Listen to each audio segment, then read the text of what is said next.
Hello, magandang umaga po.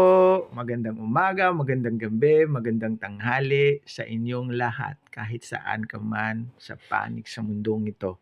Ngayon po, andito naman po ulit tayo, magluluto tayo ng pampano steak.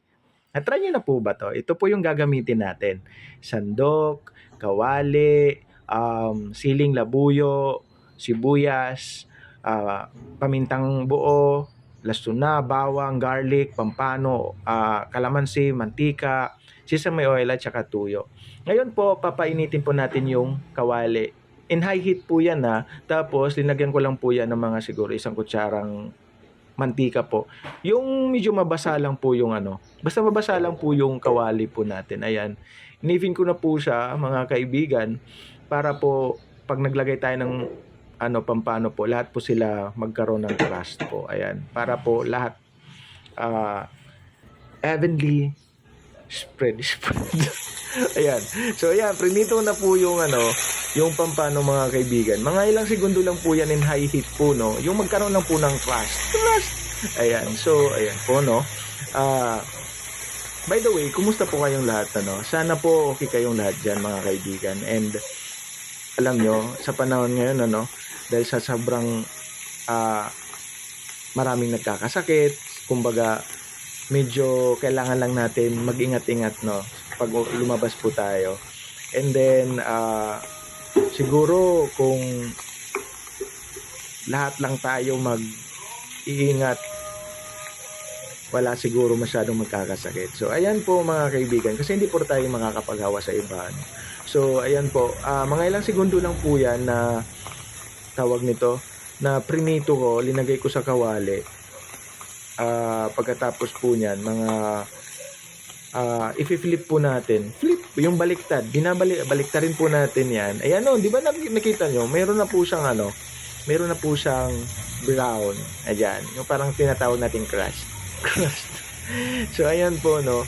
So, pagkabaliktad po natin yan, mga ilang segundo lang po ulit. Like mga 30 seconds. Babalikan po natin siya ulit para ilagay po yung ingredients. Ayan po yung ingredients natin mga kaibigan, yung garlic, bawang, di ba? Garlic or bawang, maraming bawang. Mahilig kami sa bawang, tsaka buong paminta. At pagkatapos ng buong paminta, linagay ko na yan yung sibuyas. Mas masarap sana maraming sibuyas, kaso lang, isa lang yung sibuyas tsaka siling labuyo na pula.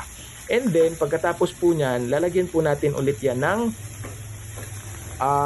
tuyo na po mga kaibigan. Ayan. Ilalagay ng tuyo siguro mga 4 na kutsarang tuyo po. Di po ako naglagay ng asin kahit dun sa pampano di ako naglagay ng asin. Tapos, kalamansi. Yung kalamansi na ginamit ko dyan, 15 pesos po. It's up to you kung ilan piraso. Ang yung gusto mong asim. Yan, linagyan ko siya ng tubig. Yung parang medyo mano lang po siya, ma-absorb yung medyo marami-rami lang. And then, mga after ilang minutes, linagay ko na po yan, binaliktad po ulit yung pampano mga kaibigan para po yung lasa nandun din sa kabila, di ba? Hindi naman pwedeng hindi po malasa yung kabila. So dapat baliktarin po natin. Tapos tinakpan ko po ulit, and then nung medyo nag-reduce na yung sabaw, no?